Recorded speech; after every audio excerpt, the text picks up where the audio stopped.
Welcome back to the Defense Tech Podcast. I'm Civilian Sydney. As the name implies, I'm a civilian with no military or government experience, and my mission for this podcast is to talk with experts in the defense tech industry who can provide their insight. This week, we're rounding out our first series, Behind the Scenes of Innovation, with guest Mike Broccoli, who I know will help provide deeper insight into our spotlight into Microelectronics Commons. Mike Broccoli is the Director of Program Management here at NSTXL. He's an experienced technical project manager and intelligence analyst, and has over 10 years of experience in security areas such as identity intelligence, biometrics, data analysis, human-computer interaction, and counterterrorism. Given Mike's extensive experience in security and contracting, I'm excited to gain deeper insight into this aspect of government work and what it takes to be successful. Without further ado, I hope you enjoyed this episode with Mike Broccoli. Well, welcome to the podcast, Mike. Thank you so much for joining today. I'm just going to start right out by asking if you can tell us a little bit about your background supporting the DoD and intelligence community. Yeah, sure thing. Thanks for having me today. So really, I began working my career with some grants for both the Department of Homeland Security, DHS, as well as the National Institute of Standards and Technology, NIST. And shortly after that, I started to work more in the defense sector. So first with the FBI and then the Office of the Director of National Intelligence, ODNI. And then later SOCOM was the next agency or group I started to work with.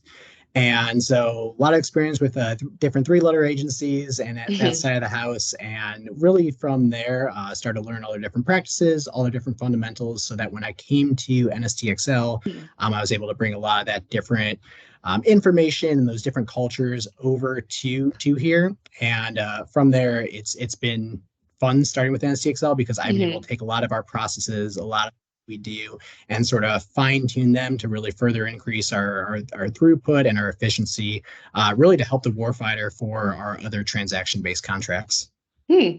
So you already answered part of my question that I'll ask, but you talked about how your experience is mostly in security, and here at NSTXL, it's more focused in contracting. How do you think your security experience kind of translates here?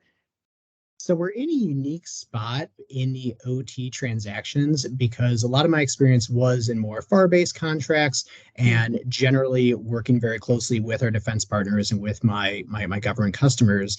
And so coming to NSTXL, I definitely had to learn some different nomenclature, had to learn how the authorities work from there. But that really opened me up to this different side of the house and really just how much more efficient we can do by using the OT.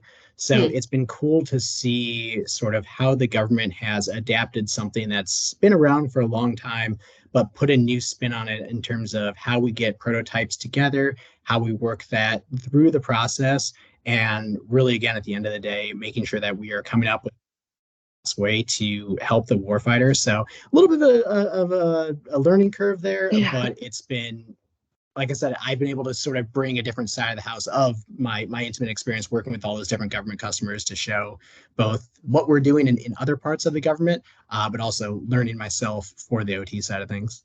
Yeah. And you have an extensive background in security, including biometric research and counterterrorism operations. What can you tell us about the status of biometric security in the U.S. right now, and maybe some of the new technology that you're excited about? It's interesting to see a big shift in how we perceive biometrics and, what sort of the US population thinks of them. When I first started in the field, this was pre-selfie, so biometrics were kind of scary. People associate them with either being surveilled, like it was going to be an infraction of their privacy, or they think about fingerprints and it was, I'm getting my mugshot because I'm getting arrested, or I'm getting my fingerprints because I'm getting arrested. The cell phone, the iPhone, that really changed everything of putting the fingerprint reader on there, and now everything through Face ID and all the different ways we use it, whether it's logging into our bank account, ordering food, anything on our phone. It really has been a big shift in really privacy and biometrics.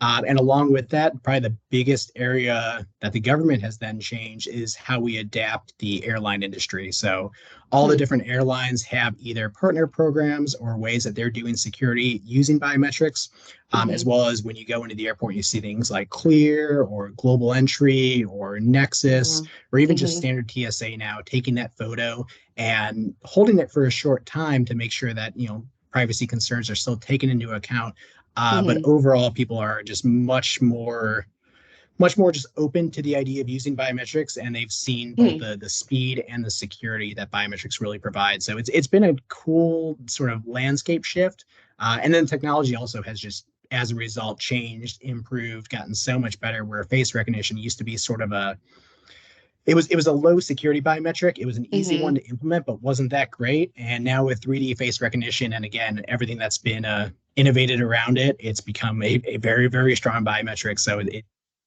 is something that we put low fidelity in, Yeah. but now we have a lot of fidelity in. Wow, that's fascinating. Are you an iPhone user? Do you have the Face ID on your phone? I use it. I love it, and I think it's awesome that we've gotten to a place where we can essentially trust so much of our information and our technology with biometrics. And Yeah. it's actually the companies have done a lot of very cool things too, to put separate chips, to put essentially like a privacy or a secure enclave Oh, in the okay. device to make sure that Uh-huh. those things don't share out, or that if you have a Okay. third party app, they don't actually get access to your raw biometric. So Right. there's been very good safeguards put in place, which I'm very happy about as a privacy person Yeah. myself. But again, I'm a big fan of it and a big believer in that kind of technology. I'm kind of surprised. I thought as a security person, you're going to be like, oh, yeah, it scares me. But it's interesting that you're such a proponent. I like it. So I kind of want to talk about a different type of security. So I've chatted in a previous episode with Mike Dodd, and we talked all about the chips crisis.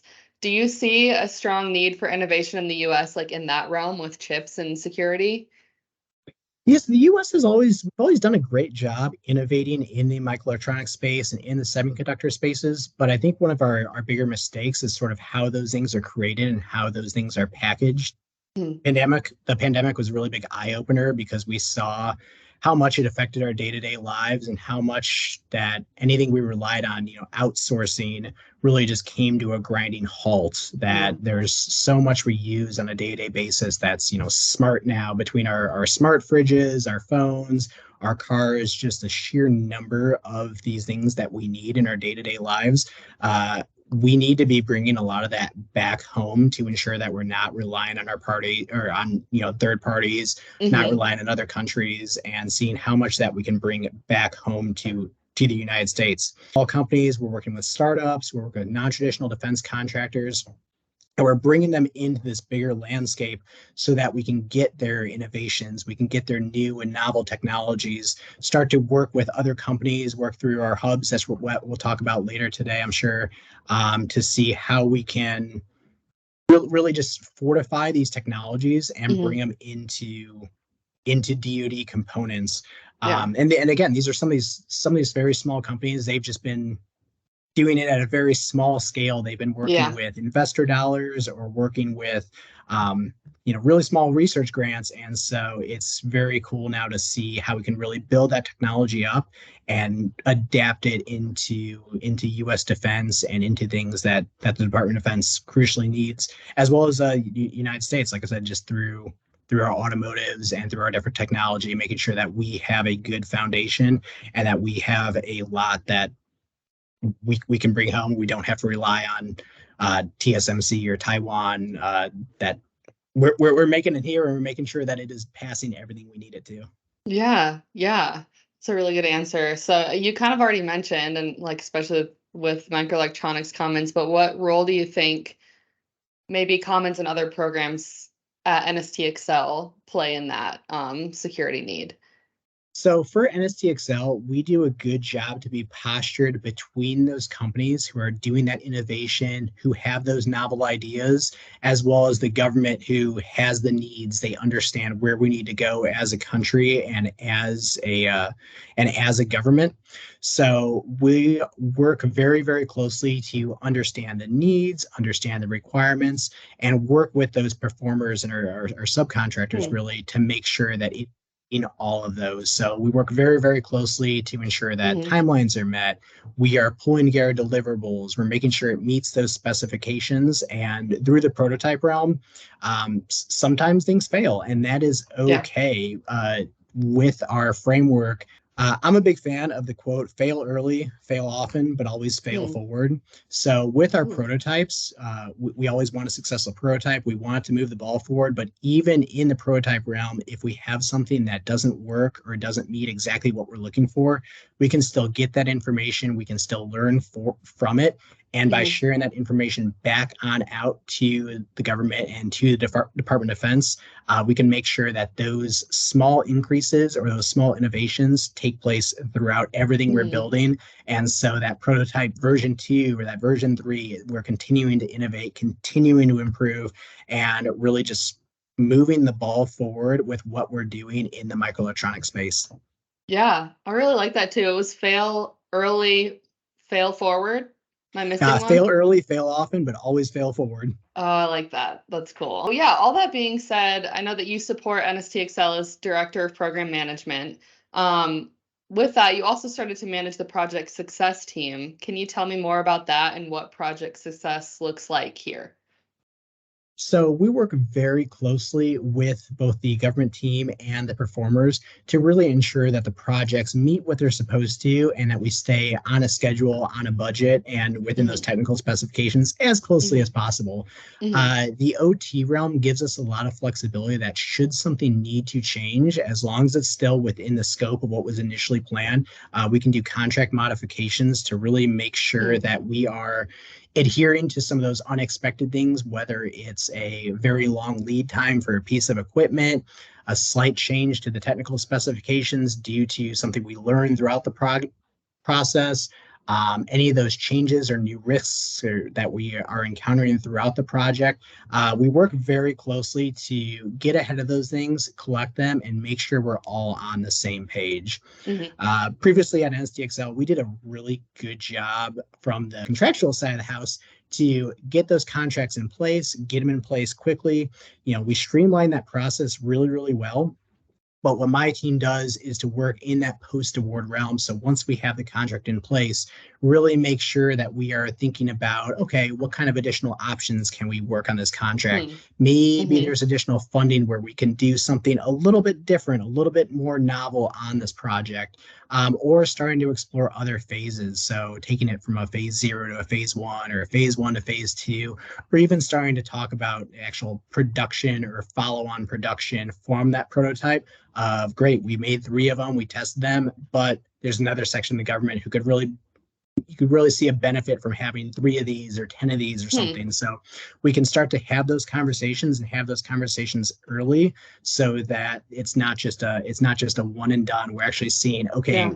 we can also do this, or the performer realized or learned throughout this process, we can change a small thing that's going to give us a little bit more output. Having those conversations is one Hmm. of the big things that I challenge my team to look for and to be ahead of the curve so that we don't want to end a project and then start that conversation. We want to Hmm. be having that conversation throughout the life of the project, looking for those new Hmm. opportunities. Yeah, thank you for explaining that. That honestly helps me a lot. I know a little bit about what the contracting team does, but this really helps put it in perspective. So now I'd like to talk a little bit about Microelectronics Commons. My understanding is that Commons is functioning differently than a traditional project would. We have 8 hubs that will all be submitting on different projects, and that all manage extended networks of performers. How do you envision project success to look like in supporting that effort? So it's an exciting time for both our company because of this new challenge, but Hmm. also for the United States. Just really our goal is to help guide those 8 hubs through the OT framework. And Hmm. then it's really going to get both tricky and fun when the projects are awarded, just because Hmm. there's going to be so many projects coming down through this. And we're going to be working with, again, so many different non-traditional defense contractors and those small startups to support both the hub but also to support the greater structure that's being set up Hmm. here. Hmm. So it's going to be working with a lot of different organizations, going to be working with a lot of different timelines, milestone schedules, deliverables. So we're going to really need to have our stuff together to be Yeah. tracking all those, and also to be sharing out and making sure we are staying again on time, on budget with these sorts of things. So Yeah. it's gonna be a fun challenge to solve, and I'm excited for that challenge to really just help to increase these technology readiness levels and get these prototypes in the hands of the people who need them. Yeah. Fun challenge is a very positive way to say that. I like that. Okay, one more question for you. Considering your experience with security and now your role here at NSTXL, what improvements do you see happening in US security in the next 5 years or so? What do you think the main government focus is right now, and what it should be in the future as Microelectronics Commons, starts pushing out projects? I think we're going to see a lot more in terms of the manufacturing and the jobs related to microelectronics. That Hmm. I think traditionally, when you think about the space, you think of someone, just working in a clean room, or you expect like a Hmm. scientist who's very highly educated. They have a PhD in engineering or something related to the semiconductor realm. But I think we're going to see a lot more jobs towards the manufacturing of these things, towards the research, towards the education, and that we're not going to be able to get away from microelectronics as just being a part of our life and just Hmm. a huge component in our workforce. So I think it's going to be seeing more industry, um, working in all facets of that industry. That just like you think about how big automotive plants are for building vehicles and assembling vehicles, you're going to see a lot more of that into these foundries, into these big structures that are going to be putting together both the research side, as I mentioned, but also just the building, the working, the machinery, the packaging, the cleaning, all of this. And I really, we're going to need a large workforce to do all this, especially if Yeah. we're going to be bringing a lot of this that we've previously outsourced back home. So I think the Hmm. biggest shift within the next 5 years is just all the infrastructure that we're going to be Hmm. creating, and really, I think all the jobs that are going to come on with it, which is going to be a fantastic side effect of this Hmm. work that now we are doing. Gotcha. Well, one last quick little question. What are you most excited about with Commons or other projects that are coming out in the next few months and years?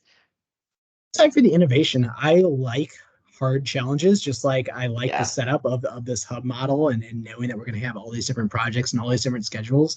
So I'm excited just to see what the US can do as we roll up our sleeves and Hmm. tackle these hard problems.